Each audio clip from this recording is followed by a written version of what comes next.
Joining us now for our final Matich Monday of this football season, ESPN college football insider Trevor Matich, former BYU national champion. He's live in Dallas. Trevor, this is bittersweet. It's National Championship Monday, but as I mentioned, the final Matich Monday. Do we have to wait another 8 months to start this up again? You know what? They should have the football season go year-round so we can keep doing this. There's always withdrawals after the football season ends, and this is no different. Trevor, you're in North Texas for the National Championship tonight. We'll get to that in a moment, but first, let's put a collective bow on things for BYU, starting with this.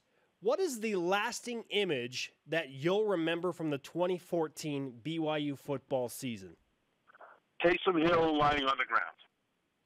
When he was injured, that changed everything. BYU went from a team that was a potential New Year's Day bowl team to a team that had to regroup to salvage a bowl season. And they did, and they deserve tremendous credit. And Taysom was not the only injury. There were many others that were key. But I think the key image, the lasting image, is Taysom lying on the ground. My initial thought with that is kind of cool as punch because it was the last image, unfortunately, or Taysom Hill jumping over, the defender against Texas. There were some good things, but yeah, I agree with you. The one thing in 20 years we'll remember is that Taysom Hill got hurt this year. Let's push it forward, Trevor. Bronco Mendenhall announces last week he's taking back the defense. He's going to call the plays. Nick Howell will be the D coordinator, but Bronco Mendenhall is back with the defense. Your thoughts on that? Well, it's a lot more work for Bronco. But the thing about Bronco is that he has a feel and a knack. And sometimes, no matter how good you are, if you don't have that knack to anticipate what the offense will do, in real time, sometimes you miss opportunities to take advantage of it. And Bronco has that knack. I've talked to him several times about his style. And what he does is basically play it pretty vanilla until he has an idea of what the offense will do on a given play. And then he will call a stunt, a slant, a blitz, a coverage to take advantage of that particular thing. And he's got that feel. He's got that knack. Nick Howell is a smart guy. He's a defensive coordinator. He's a good defensive coordinator. But Bronco is a level above most defensive coaches in the country. And I think it's good for BYU that he's willing to take on this extra work because it will be extra work for him.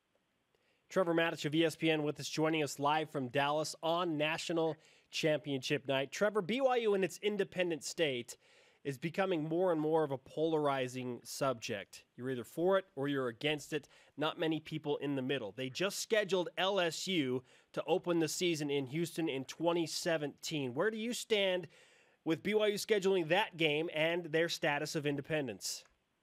Well, that game, I love it. I absolutely love it. And the fact that LSU would get on board with it is also a great thing, because it gives BYU a chance to show that there are players on the national level at the highest levels. Now, they've got to win, and they've got to be careful not to schedule too many games like that because it'll depress the schedule. But when you have games like that, then you could beat 7 teams that really you ought to beat, the Idahos and people like that. Then you schedule teams like the Boise's in there for a few games. Then you get 2 games like that LSU game. And if you can split them and finish this thing 12-1 with a win over a team like an LSU, you've got a great argument to be in the New Year's Six Bowls. And on a good year when you've got help, there's even a possibility of getting into the top 4, because as an independent, BYU doesn't have automatic access to the New Year's Six. They are eligible for an at-large bid, but it's not automatic like the champion of the group of 5, the highest-rated champion. But they are still as eligible as anybody else to get into the top 4. And scheduling a team like an LSU helps them to do that. It also helps them in recruiting, because they can tell recruits, look at the schedule we've got. If you come to BYU, you will play a national schedule at the highest level against the biggest teams on the biggest stage on ESPN. And if you come here, we've got a better chance to beat them. So you've got a good recruiting pitch.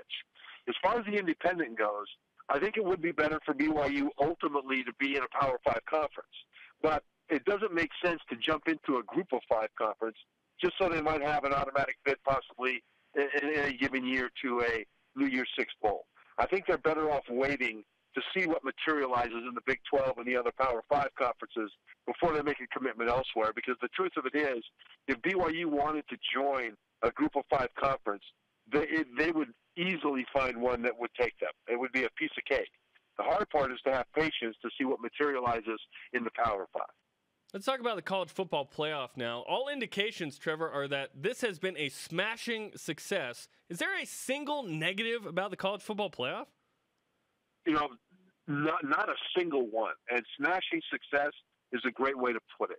And there are a couple of reasons. I mean, this whole thing has created even more of a national market, really, for college football. Because with the BCS, there were only 2 teams at the top that were in the championship game. Everything else was regional. You had the Rose Bowl and the Orange Bowl and the Sugar Bowl. Okay, fine. But this year, it would have been Florida State and Alabama in the BCS championship game. Well, look at what's happened, though, from a standpoint of teams and fan bases in one region of the country watching desperately teams in other parts of the country. For example, at the end of the year, you had TCU and Baylor in the Big 12 desperately watching that Big Ten championship game. Now, ordinarily, they wouldn't care what was happening in the Big Ten championship game other than a passing interest in college football. But they needed Ohio State to stumble against Wisconsin so that either Baylor or TCU could get that 4th playoff spot. And as they watched Ohio State beat Wisconsin 59-0, their hearts sunk into their shoes. Well, ordinarily it would be, oh, wow, that was a good game, and that would have been it. Yeah. So part of it created this new big interest in regional, rivalries and things like that. The other thing it did was it validated the committee, because for all the problems the committee had in getting to the Final Four, they got the right 4 teams. And the fact that the 4th seed is playing in the final, Ohio State beat number 1 seed Alabama, tells you that the committee got it right.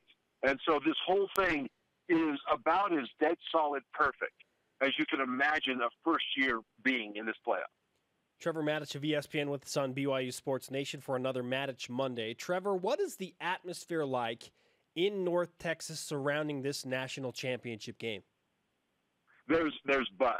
And up until last night, the final of the Dallas Cowboy game, you could feel the buzz everywhere. Now, here locally, I think it's a bit dampened because the Cowboys lost.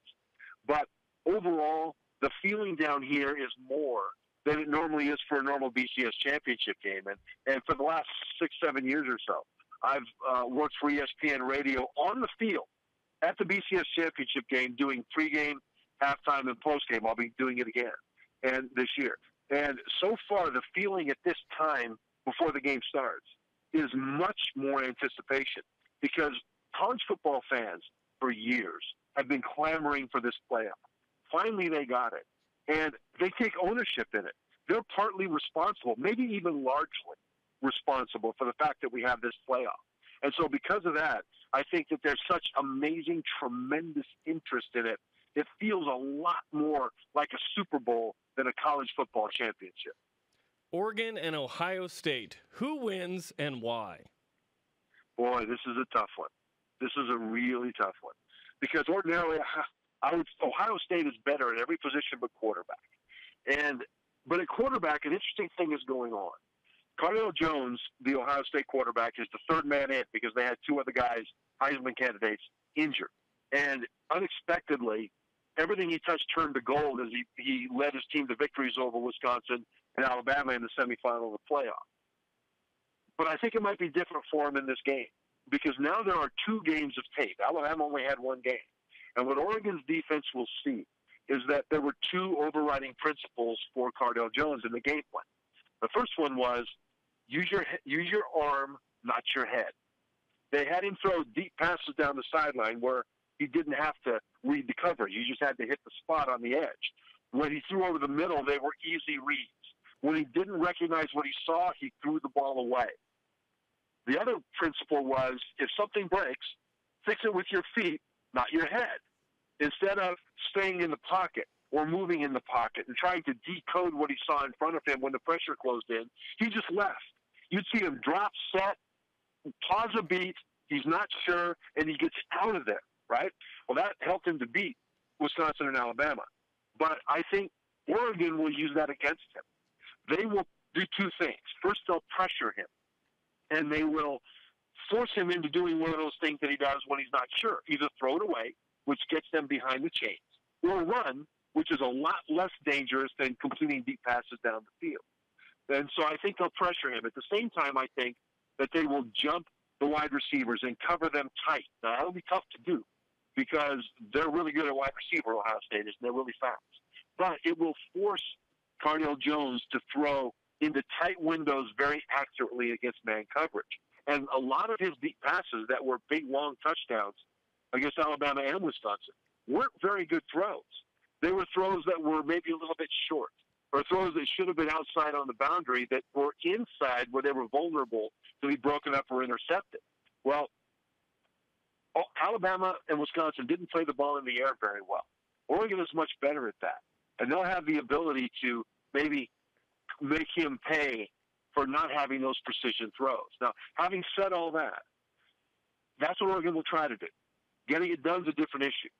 But ultimately, I think the teams are close enough that it'll come down to which quarterback plays the best. And I still have to go with Marcus Mariota, one of the greatest quarterbacks ever to play this game, to make fewer mistakes than Cardale Jones in his third start on the biggest stage of all. So I'm talking my way through it because until you asked me, I wasn't quite sure. But I'm going to pick Oregon for that reason. Return of the Quack. That's right. For the Quack attack. The Mariota factor is real. I mean, he's plus 50 when you look at touchdowns to turnover ratio, which is just bonkers. I mean, there's no question that he is the best college football player right now. However, he will be down a key weapon. Darren Carrington failed a drug test and is suspended for this game. How much not having one of those key receivers will Oregon be affected? I think it will be affected, and that's a great point because Carrington is one of his top receivers. Devin Allen, his top deep threat, is out with injury now. You've got Farrell Brown, his top tight end receiver, has been out for several weeks.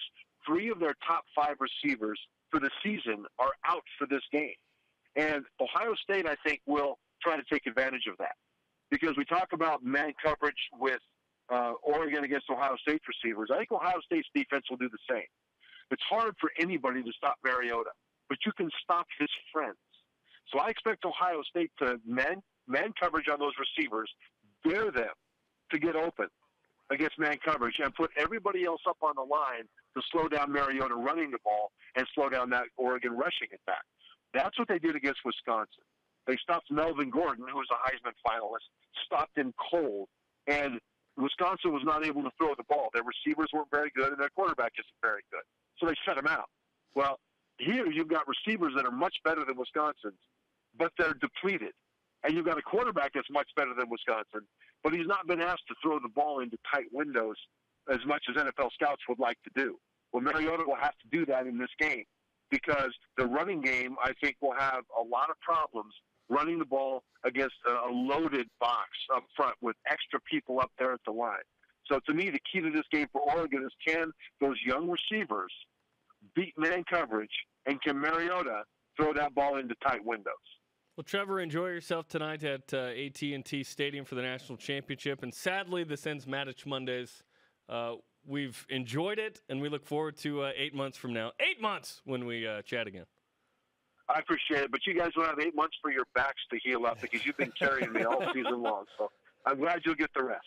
Hey, Trevor, have a great call tonight. Okay, thanks, guys.